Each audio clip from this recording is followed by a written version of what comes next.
Hello friends, कैसे हैं आप सब? बढ़िया। चलिए आज हम देखने जा रहे हैं मैथ्स का एक जबरदस्त इंटरेस्टिंग सवाल। और ये सवाल सीजीपीएससी प्री 2019 के एग्जाम में पूछा गया है दोस्तों। तो देखिए गजब का ये सवाल है। यदि किसी स्कूल में 60% छात्र बालक है और छात्राओं की संख्या 812 है, तब बालकों की संख्या क्या होगी? यानी टोटल बच्चों में से 60% बच्चे बालक हैं, बॉयज हैं, ठीक है। और गर्ल्स अर्थात छात्राओं की संख्या कितनी है? 812 है। तो हमको बताना है कि बालकों की संख्या क्या होगी। ये आपके सामने ऑप्शंस दिए हैं।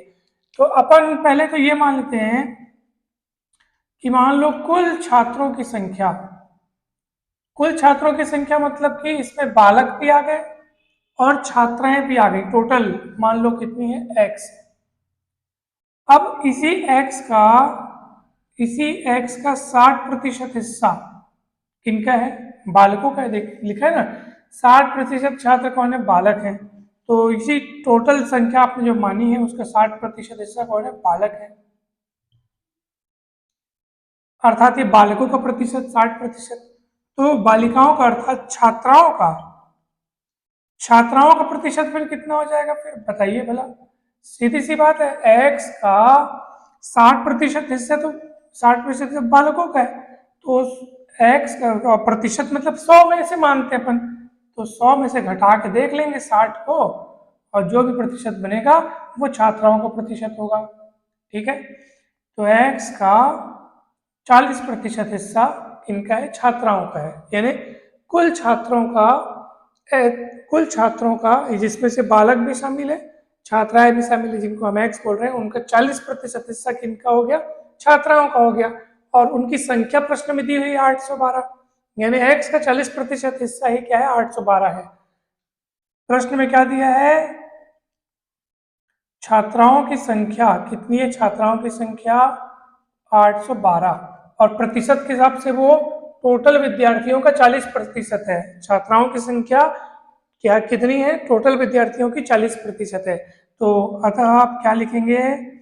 एक्स का 40% बराबर 812। तो आप इसको सॉल्व कर लो। ठीक है ना। अब इसको आप सॉल्व कर लो। कैसे सॉल्व करेंगे? इसको हम एक्स है ना भाई, एक्स का मतलब गुणा एक्स, और ये का मतलब गुणा, और 40, और देखो प्रतिशत लिखा है मतलब बटे 100, और बराबर के इस पर लिखा है 812। ठीक है ना। आपको ठीक से दिखाई दे रहा होगा। ये देखिए मैं ऐसे लिख देता हूँ। ये हो गया 812। तो एक्स का मान निकालने के लिए आप इसको पलटा दीजिए। 812 गुणित 100 कर दो, बटे 40 कर दो, और इसको आप सॉल्व कर लो।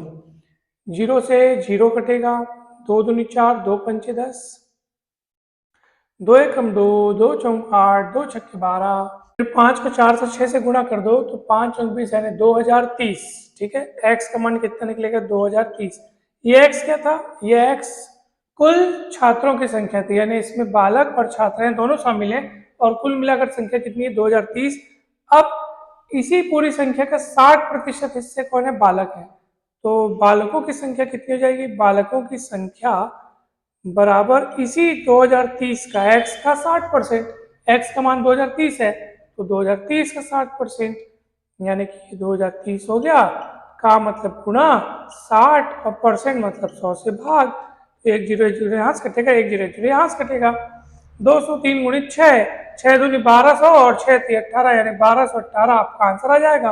1218 ऑप्शन ए में है। Option A is correct. कितना सरल सवाल था दोस्तों, बस थोड़ा सा समझने की जरूरत थी। वीडियो अच्छा लगा हो तो जरूर लाइक करें, कमेंट करके बताएं कि ये सवाल आपको समझ में आया कि नहीं आया। और मैथ्स के ऐसे ही एक से बढ़कर एक वीडियोस, कॉम्पिटिटिव एग्जाम की संपूर्ण तैयारी अगर आपको करनी हो, बेसिक नॉलेज के साथ अगर आपको शॉर्टकट ट्रिक्स भी सीखने हो, तो चैनल को आप जरूर सब्सक्राइब करें। कंपटीशन मैथ्स नाम से प्लेलिस्ट है, उसमें आप बहुत सारे वीडियोस देख सकते हैं। आप सभी का बहुत बहुत धन्यवाद। Thank you so much.